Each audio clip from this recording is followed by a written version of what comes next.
اور میڈیا والوں اگر موجود ہو تو میرے اس واقعے کو کل پیپر میں یا پرسوں کے پیپر میں ضرور لکھ دینا. اس واقعے سے تمہیں بہت سی چیزیں مل جائیں گی. موجودہ حالات میں جو مندر و مسجد کا معاملہ ہے وہ بھی آپ کے سامنے سے کلیئر ہوتا چلا جائے گا.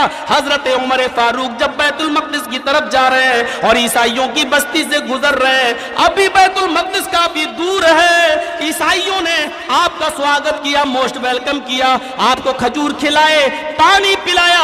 اسی اسنا میں نماز کا ٹائم ہو جاتا ہے, ظہر کی اذان دی جاتی ہے. ایک صحابی اذان دے رہے ہیں, حی علی الصلاۃ حی علی الفلاح. عیسائی آتے ہیں, امیر المومنین اذان دے دی گئی ہے, آپ یہاں کیا جنگل میں نماز پڑھیں گے, اس زمین میں کیا نماز پڑھیں گے, ہماری گرجا میں کوئی مورتی نہیں ہے, ہم نے مورتی ابھی ہٹا کر ایک جگہ رکھ دی ہے, امیر المومنین آپ ہماری گرجا میں نماز پڑھ لیجئے. حضرت عمر نے کہا اگر مورتی نہیں ہے تو ہمیں نماز پڑھنے میں کوئی حرج نہیں ہے. حضرت عمر اس گرجا کے اندر داخل ہو گئے, گرجا کو دھل دیا گیا, پانی سے صاف کر دیا گیا. عیسائیوں نے یہ کام کیا, امیر المومنین دیکھیے ہم نے گرجا کو دھل بھی دیا اور پاک و صاف بھی کر دیا ہے, اب تو آپ نماز پڑھ لیجئے. حضرت عمر فاروق نے وہیں پر چٹائیاں بچھوائیں اور نماز پڑھانے کے لیے آپ کھڑے ہو گئے.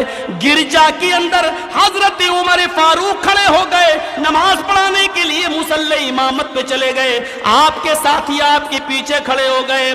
صرف اقامت کہی جانے والی ہے, اللہ اکبر اللہ اکبر, اشہد ان لا الہ الا اللہ و اشہد ان محمد رسول اللہ, حی علی الصلاۃ حی علی الفلاح, قد قامت الصلاۃ قد قامت الصلاۃ, اللہ اکبر لا الہ الا اللہ. اقامت کہہ دی گئی ہے.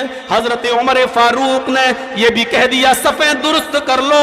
پھر جیسی قبلے کی طرف چہرہ کرتے ہیں اللہ اکبر کہنے والے ہیں, اچانک ان کے مائنڈ میں ان کے ذہن میں کوئی خیال آیا. انہوں نے کہا یہ چٹائیاں اٹھاؤ, آئے میرے ساتھیو یہ چٹائیاں اٹھاؤ اور باہر نکلو. وہ چٹائیاں لے کر باہر نکل آئے, باہر چٹائیاں بچھا دی گئی, جنگل میں چٹائیاں بچھا دی گئی. حضرت عمر فاروق نے بھی اپنا مسلح جنگل میں باہر گرجا کے باہر بچھایا اور وہیں پر آپ نے 2 رکعت نماز ادا کی. سفر میں تھے, 2 رکعت نماز ادا کی, 2 رکعت آپ کے صحابہ نے نماز پڑھ لی آپ کے پیچھے.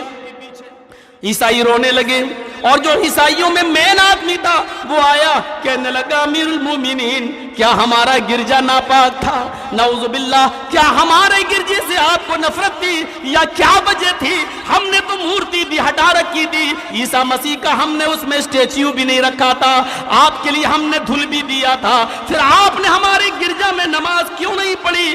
یا ہم سے کوئی نفرت ہے یا ہم سے کوئی غلطی ہے یا ہمارا گرجا آپ کے مذہب کے مطابق ناپاک ہے؟ حضرت عمر نے اس عیسائی کو اپنے سینے سے لگایا, فرمایا نہیں, آئے میرے بھائی تیرا گرجا ناپاک نہیں ہے اور نہ ہی میرا مذہب مجھے تیرے گرجا میں نماز پڑھنے سے روکتا ہے. میں تیرے گرجا میں نماز پڑھنے کا پڑھ سکتا تھا, میں اپنے ساتھیوں کو اپنے پیچھے نماز پڑھنے کا حکم دے سکتا تھا, تیرے گرجے میں میری نماز ہو جاتی, کوئی رکاوٹ نہیں تھی, لیکن میرے ذہن میں یہ خیال آیا, نماز پڑھاتے وقت پڑھانے سے پہلے یہ خیال آیا کہ آئے عمر تیرے انتقال کے بعد اس گرجا پر مسلمان مسجد کا دعویٰ نہ ٹھوک دیں, یہ نہ کہہ بیٹھے کہ اس گرجا میں تو عمر نے نماز پڑھی تھی, یہاں پہلے مسجد تھی, بعد میں آنے والے لوگ جب شاہانہ حکومت مسلمانوں کی آ جائے تو کہیں وہ تمہاری گرجے کو گرا نہ دیں اور وہاں پر تمہاری گرجے کو گرا کر اپنی مسجد نہ بنا لیں.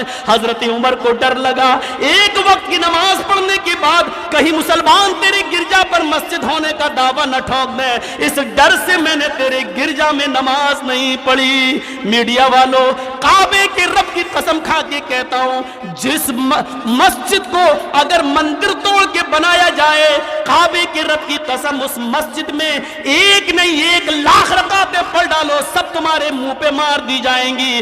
اسلام اس بات کو جائز ہی قرار نہیں دیتا کہ کسی مندر کو توڑ کر، کسی گرجا کو توڑ کر، ارے کسی گرجا تو چھوڑو، کوئی مندر تو چھوڑو، اگر کسی بھی مجبور و بے بس انسان کی زمین پر قبضہ کر کے بھی اگر اس پر مسجد بنا دی جائے تو اس مسجد میں بھی نماز نہیں ہوتی۔ مسجد پاک صاف جگہ چاہتی ہے۔ حضرت عمر فاروق نے اس گرجا میں اس لیے نماز نہیں پڑھی تاکہ بعد میں آنے والے مسلمان اس کے گرجا پر کہیں مسجد کا دعویٰ نہ ٹھونک دے اور اس کے گرجا کو گرا کر مسجد نہ بنا لیں۔ یہ تھا حضرت عمر فاروق کا شاہانہ کردار۔